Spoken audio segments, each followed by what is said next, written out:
here to give you an update on the FBI's investigation of Secretary Clinton's use of a personal email system during her time as Secretary of State. After a tremendous amount of work over the last year, the FBI is completing its investigation and referring the matter to the Department of Justice for a prosecutive decision. What I want to do today is three things. I want to tell you what we did, I want to tell you what we found, and I want to tell you what we're recommending to the Department of Justice. This is going to be an unusual statement in at least a couple of ways. First, I'm going to include more detail about our process than I ordinarily would, because I think the American people deserve those details in a case of intense public interest. And second, I have not coordinated this statement or reviewed it in any way with the Department of Justice or any other part of the government. They do not know what I'm about to say. But I want to start by thanking the FBI employees who did remarkable work in this case. Once you have a better sense of how much we have done, you will understand why I am so grateful and so proud of their work. So first, what we have done. This investigation began as a referral from the Intelligence Community Inspector General in connection with Secretary Clinton's use of a personal email server during her time as Secretary of State. The referral focused on whether classified information was transmitted on that personal system. Our investigation looked at whether there is evidence that classified information was improperly stored or transmitted on that personal system in violation of a federal statute that makes it a felony to mishandle classified information either intentionally or in a grossly negligent way, or a second statute making it a misdemeanor to knowingly remove classified information from appropriate systems or storage facilities. And consistent with our counterintelligence responsibilities, we have also investigated to determine if there is evidence of computer intrusion by nation states or by hostile actors of any kind. Now, I have so far used the singular term email server in describing the referral that began our investigation. It turns out to have been more complicated than that. Secretary Clinton used several different servers and administrators of those servers during her 4 years at the State Department. And she also used numerous mobile devices to send and to read email on that personal domain. As new servers and equipment were employed, older servers were taken out of service, stored, and decommissioned in various ways. Piecing all of that back together to gain as full an understanding as possible of the ways in which personal email was used for government work has been a painstaking undertaking, requiring thousands of hours of effort.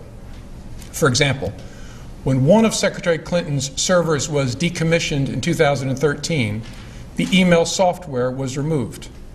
That didn't remove the email content, but it was like removing the frame from a huge unfinished jigsaw puzzle and then dumping all the pieces on the floor. The effect was that millions of email fragments ended up in the server's unused or slack space. We searched through all of it to understand what was there and what parts of the puzzle we could put back together again. FBI investigators also read all of the approximately 30,000 emails that Secretary Clinton provided to the State Department in 2014. Where an email was assessed as possibly containing classified information, the FBI referred that email to any government agency that might be an owner of that information, so that agency could make a determination as to whether the email contained classified information at the time it was sent or received, or whether there was reason to classify it now, even if the content had not been classified when it was first sent or received.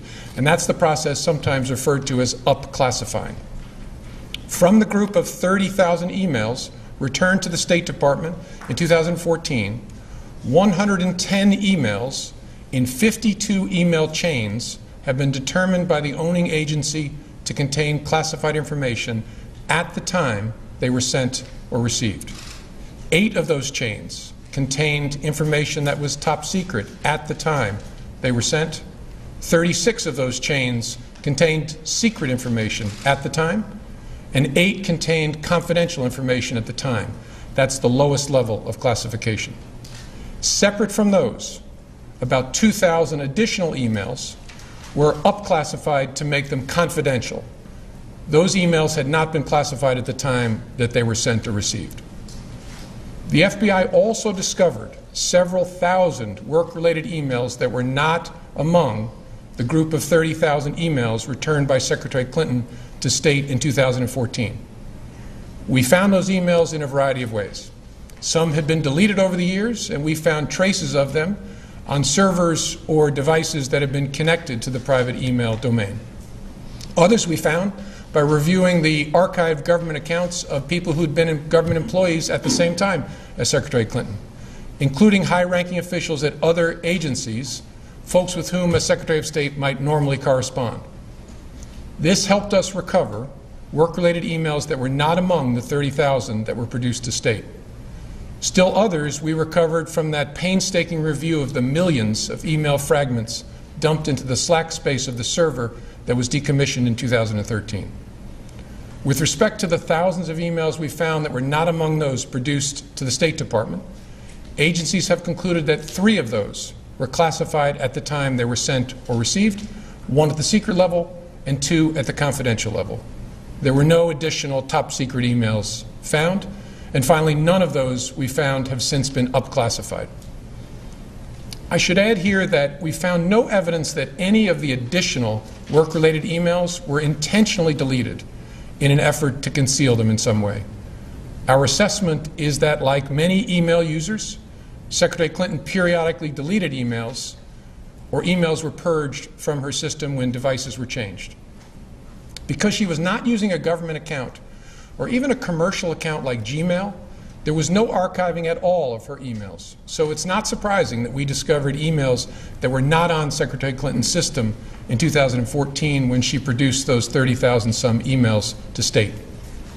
It could also be that some of the additional work-related emails that we've recovered were among those deleted as personal by her lawyers when they reviewed and sorted her emails for production in late 2014. The lawyers doing the sorting for Secretary Clinton in 2014 did not individually read the content of all of her emails as we did for those available to us. Instead, they relied on header information, and they used search terms to try to find all work-related emails among the reportedly more than 60,000 that were remaining on her system at the end of 2014. It's highly likely that their search missed some work-related emails and that we later found them, for example, in the mailboxes of other officials or in the slack space of a server. It's also likely that there are other work-related emails that they did not produce to State and that we did not find elsewhere and that are now gone because they deleted all emails they did not produce to State, and the lawyers then cleaned their devices in such a way as to preclude complete forensic recovery. We have conducted interviews and done technical examination to attempt to understand exactly how that sorting was done by her attorneys. Although we don't have complete visibility because we're not able to fully reconstruct the electronic record of that sorting, we believe our investigation has been sufficient to give us reasonable confidence there was no intentional misconduct in connection with that sorting effort. And of course, in addition to our technical work, we interviewed many people, from those involved in setting up the personal email system and maintaining the various iterations of Secretary Clinton's server, to staff members with whom she corresponded on email, to those involved in the email production to State, and finally Secretary Clinton herself. Last, we have done extensive work to try to understand what indications there might be of compromise by hostile actors in connection with that personal email system. So that's what we've done. Now let me tell you what we found. Although we did not find clear evidence that Secretary Clinton or her colleagues intended to violate laws governing the handling of classified information, there is evidence that they were extremely careless in their handling of very sensitive, highly classified information. For example, 7 email chains concern matters that were classified at the top secret special access program at the time they were sent and received. Those chains involve Secretary Clinton both sending emails about those matters and receiving emails about those same matters. There is evidence to support a conclusion that any reasonable person in Secretary Clinton's position or in the position of those with whom she was corresponding about those matters should have known that an unclassified system was no place for that conversation. In addition to this highly sensitive information, we also found information that was properly classified as secret by the U.S. intelligence community at the time it was discussed on email. That is, excluding any later up-classified emails.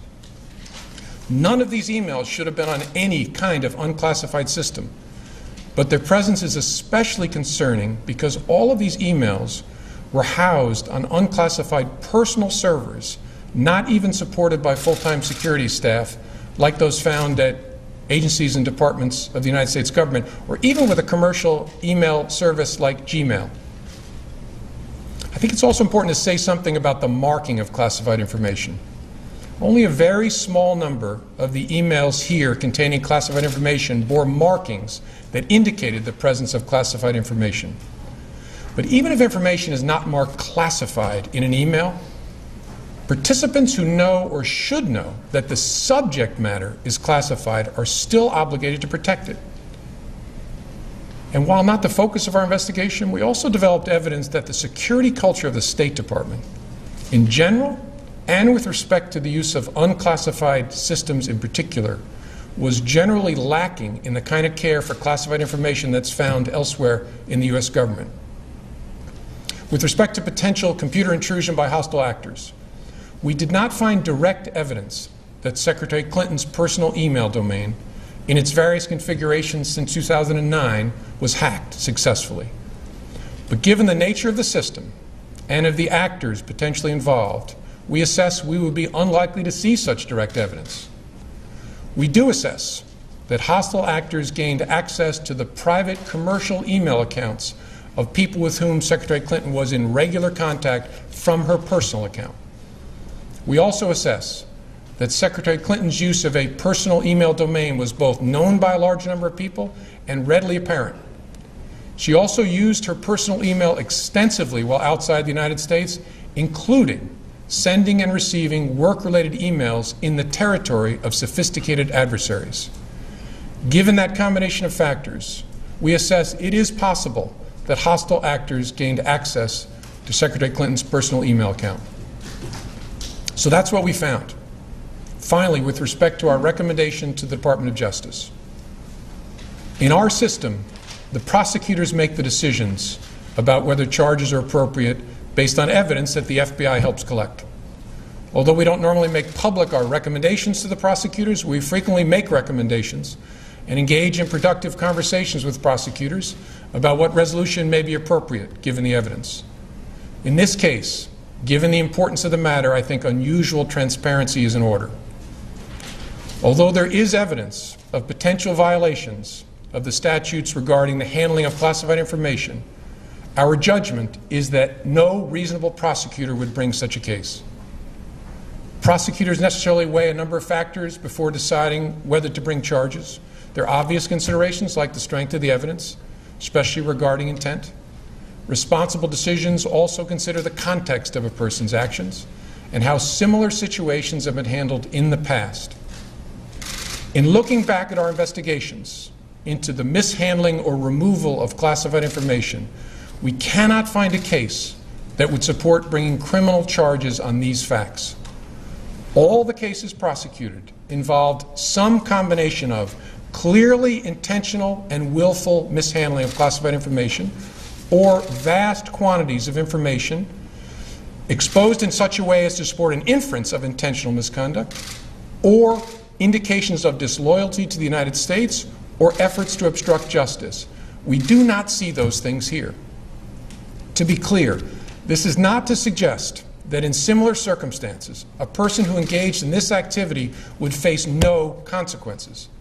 To the contrary, those individuals are often subject to security or administrative sanctions, but that's not what we're deciding now.